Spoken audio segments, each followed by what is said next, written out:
Bien, après, une explication très concise et très claire au niveau des drivers. On va passer toujours dans la même gamme, mais cette fois-ci au bois. Bois de parcours, exactement. D'accord. Alors, on va essayer de ne pas trop bouger pour qu'ils puissent filmer correctement et qu'on puisse voir ces beaux. Alors, Ping, moi, je vais être honnête, hein, c'est des très bons au niveau du toucher. Niveau design, il y a encore des progrès à faire par rapport aux autres collections. Ça, après, tous les goûts sont en nature. Voilà, c'est assez simple, mais c'est assez pur. Mais, mais ça fonctionne bien par contre. Tout à fait, absolument. Vraiment, Ping se concentre plutôt sur le jeu, sur le toucher, sur la qualité de. Absolument. Qualité avant tout. Et c'est quand même la marque, hein, il faut le redire, je crois que c'est vraiment la marque numéro 1 au niveau du fitting.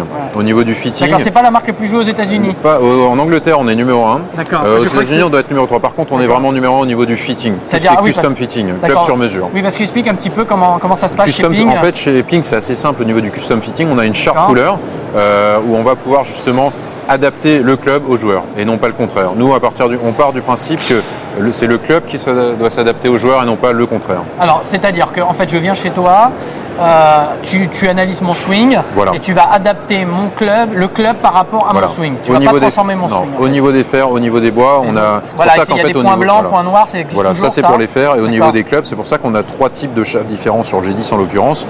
Trajectoire haute, basse et médium. D'accord. Donc là, on se retrouve. On va commencer avec celui-ci. Le G10, le G10, très bien. Alors le G10, en fait, c'est une tête très classique en acier avec une face qui est relativement fine, un petit peu comme le driver, plutôt pour les bons joueurs qui vont vouloir un club qui fait des trajectoires un petit peu plus pénétrantes avec un meilleur contrôle, parce que c'est un club qui va très très bien passer sur le fairway en l'occurrence du fait de sa semelle assez fine avec une épaisseur de face qui n'est pas trop importante justement.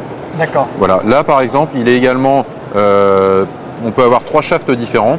Donc là, c'est le V2 High Launch, trajectoire plutôt un peu haute. On a également le TFC 129 qui a une trajectoire médiane et le Pro Launch Red qui aura une trajectoire plus pénétrante pour les meilleurs joueurs. Voilà. Donc c'est vraiment un club bois de parcours la différence avec Rapture V2, un petit peu comme le driver. Donc là, c'est une tête en acier. Par contre, toute cette partie-là est en tungstène. Donc ça va produire des trajectoires de balles plus hautes. Et là, vous pourrez remarquer en fait que la face étant plus grande, on aura un sweet spot et une zone de frappe qui sera un petit peu plus importante. Donc pareil, un club plus tolérant, plus facile à jouer. Il a l'air un peu plus large, non? Voilà, ouais, tout à fait. C'est plus large. Plus haut au niveau de la face, donc meilleure zone de frappe, meilleure régularité. Ça, c'est très facile à jouer. Ça, c'est un petit peu plus maniable, on va dire. D'accord. Au niveau des shafts, je suppose aussi pareil. Au niveau des shafts, alors sur le Rapture V2, il y a 2 types de shafts. Il y a le TFC 939 qu'on avait vu sur le driver. Et il y a également le Mitsubishi Javelin qui est un shaft avec un point de flexion plus haut également et moins de torque, donc plus rigide, plutôt pour les joueurs qui vont taper un petit peu plus fort. Donc ça va être un shaft qui va produire une trajectoire plus droite, un petit peu plus pénétrante qu'avec le TFC 939. Très bien. Voilà. Clair, précis, ça sera le fin mot de ce tournage et on se retrouve dans un instant avec les fers.